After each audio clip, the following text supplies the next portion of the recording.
ஒரு வறண்ட கிராமம். பணம் இல்லை, வேலை இல்லை, மக்கள் துன்பத்தில் வாழ்கிறார்கள். ஒரு நாள் ஒரு சாமியார் அந்த கிராமத்துக்கு வருகிறார். இந்த கிராமத்துக்கு சாபம் இருக்கிறது. நான் பூஜை செய்தால் எல்லாம் சரியாகும்.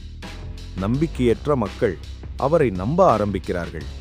அவர் சொல்கிறார், உங்களிடம் உள்ள தங்கம், நகை, பணம் அனைத்தையும் ஒரு இரவு மட்டும் கொடுங்கள், காலை திருப்பித் தருகிறேன். ஏழைகள் கூட திருமண நகை, சேமிப்பு பணம், கடன் வாங்கிய தங்கம் எல்லாம் கொண்டு வருகிறார்கள்.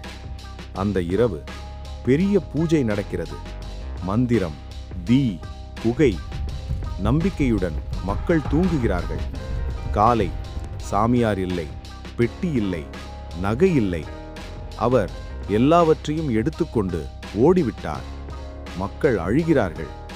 அப்போது ஒரு வயதான தாத்தா சொல்கிறார், சாபம் கிராமத்துக்கு இல்லை, நம்ம நம்பிக்கைக்குத்தான்.